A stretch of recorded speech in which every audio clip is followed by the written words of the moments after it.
Let me just ask you a question. Are you suggesting that the elected president of the United States should run American foreign policy and national security based on the daily podcast rantings of Alex Jones? He already runs it based on Fox News. That's crazy. Tara Palmieri and Tara Setmeyer went head-to-head with smug, far-right MAGA sycophant Scott Jennings on Abby Phillips' show in a very heated exchange, this time over the ongoing MAGA civil war with figures like Tucker Carlson, Alex Jones, and Megyn Kelly turning against Donald Trump. We're going to take a look at clips from this panel debate with Tara Palmieri, Tara Setmeyer, Scott Jennings, and the rest. I have my thoughts to share as well. Let's check it out together.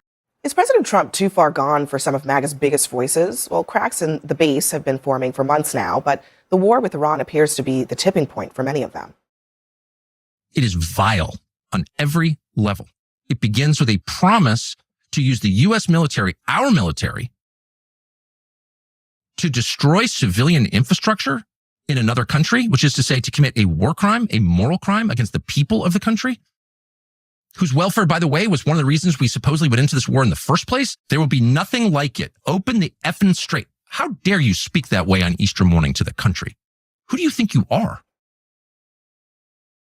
In response, Trump called Carlson a low IQ person, and Trump claimed that Carlson calls him all the time, but Trump refuses to answer, adding, quote, I like dealing with smart people, not fools. But Carlson is not the only one who's souring on this war. Matt Walsh says that Trump's second term has spent too much time on foreign adventures and that it's time to turn the attention back home. Marjorie Taylor Greene called Trump's post evil and madness and said that it was time to invoke the 25th Amendment. Alex Jones apparently agrees. How do we 25th Amendment is asked? The problem is to get the 25th Amendment. It's harder than impeachment. You have to get 2/3 of the House and 2/3 of the Senate. So what do we do? Tackle Trump and let him pretend he's president and publicly report that he's going through a health issue and Vance take over. And if I was the Democrats, I'd stop poking Trump and messing with him. That only makes it worse. Like, you guys need to watch out. This isn't a guy acting like he's crazy. This is real.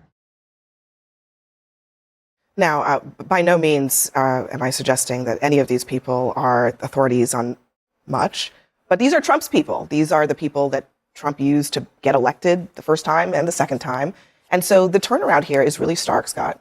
Well, look, they're isolationists, and he's not. He never has been. There's been a lot of people in that wing of our politics that wanted to ascribe or attach their views to him.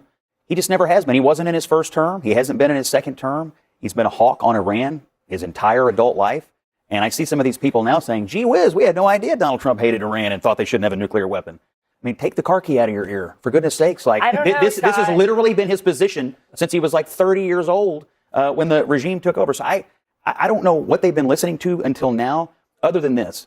They wanted always to try to get him to bend to their will. And what they don't understand about Trump is that people bend to his. He's the head of the party and he runs the country, not the podcaster. Except that he literally ran on the line, I will end all foreign wars, and mocked Jeb Bush, by the way, for being related to George W. Bush and supporting the war. I'm glad that you're saying it. Did he not Sorry, I just also had preventing Iran from getting a nuclear weapon? I mean, I don't know how many times we need to pull the receipts of Trump arguing that Democrats would take us into war with Iran, Trump arguing that we've spent too much time on regime change in the Middle East. They're not saying this because they made it up out of thin air. They're saying it because Trump ran on it. Yes. And sorry. Go ahead. I was just going to say that, like, what should worry Scott is that the lines that President Trump uses, his base are now using against him, which shows that there is uncertainty right now in the core of his base. The people who actually feed on the media diet of Tucker Carlson and maybe some Alex Jones, like, these are the people that let me just ask you a question. Are you suggesting that the elected president of the United States should run American foreign policy and national security based on the daily podcast rantings of Alex Jones? He already runs it based on Fox News. That's crazy. Everything he reads. He has to run it based on the circumstances. The circumstances are, I'm not going to let these fanatics get a nuclear weapon. Why not actually listen to the American people?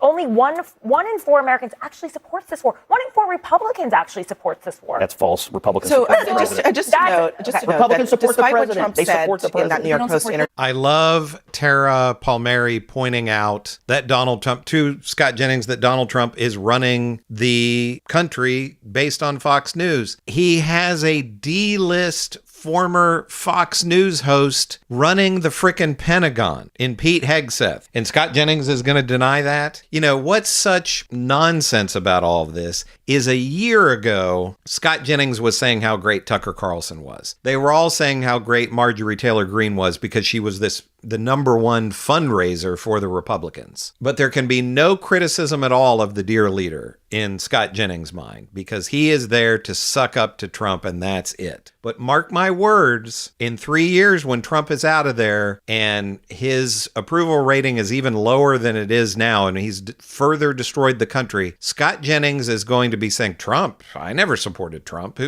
I mean, he's going to be on to J.D. Vance or Tucker Carlson, if Tucker Carlson runs and is going to get the nomination, then Scott Jennings is going to flip-flop. Oh, I always thought Tucker was great. I never criticized Tucker Carlson. This guy, Scott Jennings, is nothing but a propagandist. And I love the MAGA Civil War. I don't know, how many people out there that are into it as much as what I am. Let me know in the comments if you are. But Tucker Carlson, Marjorie Taylor Greene, Candace Owens, Alex Jones, Megyn Kelly, all of these people turning on Trump is delicious. Now, they're just grifters like Scott Jennings, but they can see what's happening and they're getting off of this ship while the getting is good because they know they're not going to make any money if they continue to ride on the Trump train because it is derailing quickly. And to mix metaphors, it's a sinking ship. And all of them that can see that, Donald Trump can talk about Tucker Carlson being low IQ. Well, he's got enough of an IQ to get off of a sinking ship. Scott Jennings is going to ride it down. He's going to be like Leo in the Titanic, where he's going to sink on the piece of wood that says MAGA on it, right? And I also love Abby Phillip doing everything that she can to keep from laughing when she plays the clip of all the MAGA people turning on Trump. Like I said, it's just delicious. And I love seeing Scott Jennings melting down. All right, we're going to get into Tara Setmeyer here, and she has some digs to get in on Scott Jennings as well. Review about Tucker Carlson. According to the New York Times, he did speak with Carlson just a couple of weeks ago before this war began and tried to convince Carlson that it would be okay, he says, because it always is. And quick thing, don't forget, Tucker Carlson was at the Republican National Convention and spoke. So they're still communicating. He hasn't disowned these folks. He's still trying to convince them to come over to his side on this war. Look, again, Donald Trump has prosecuted this war by way of Truth Social posts. Okay, so to sit here and say that he doesn't take the word of the podcast bros or anything like that is asinine, because we all know that he doesn't read. He doesn't read his presidential daily briefings. He calls in people and rules by committee and asks, random folks when he's dining in Mar-a-Lago what he should do on foreign policy. I mean, this is not exactly an example of someone who is stable, who is focused, who actually has strategy. So, and it's clear by what we're seeing. And the American people, including his MAGA base, is looking at this going, this is not what we voted for. They feel betrayed by him. MAGA has been betrayed by Donald Trump, and they're waking up and seeing that. Tara talks about Tara, tell us a little bit quickly about your piece. So you talked to family members who are Trump supporters. Right. So over Christmas, my family, they are core MAGA supporters. They are not swing voters. They believe Trump. It is part of their identity, okay? When I saw them over Easter, 4 months later, all they could talk about was how they were betrayed.